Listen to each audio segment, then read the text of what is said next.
ചക്ക ഒരുക്കുന്ന പണി ചെയ്യുമെന്ന് പറഞ്ഞേ ഏലിക്കുട്ടി എന്ന് പറഞ്ഞ അമ്മ. ആ ഏലിക്കുട്ടി എന്നുള്ള പേരൊന്ന് പിടിച്ചാൽ മതി, അപ്പം പറയാം അത് ഞാനാണ്. അമ്മേന്ന് 2-3 പ്രാവശ്യം വിളിച്ചാലും ചിലപ്പം പിടി കിട്ടിയാല. അല്ലേ ഏലിക്കുട്ടി? പിടി കിട്ടിയാലെന്നാ, പിടി കിട്ടിയില്ലേലെന്നാ. ഇതിനോടെ ചക്ക ഒരുക്കി തരാൻ പറ. ചക്ക പറിച്ച് മൊണ്ടാക്കറി പറിച്ച് വിവീന ഇല്ല, വിവീനയുടെ അപ്പനോട്.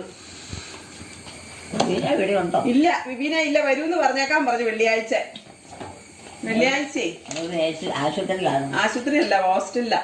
ഇപ്പൊ ഹോസ്റ്റലില്ല, അവിടെ പഠിക്കുവല്ലേ താമസിച്ച്.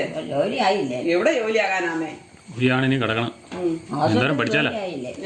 ആശുപത്രി ഒന്നും ജോലിയായില്ലേ, പഠിച്ച് തീരണ്ടേ? പഠിച്ചു തീരാ ജോലി കിട്ടും.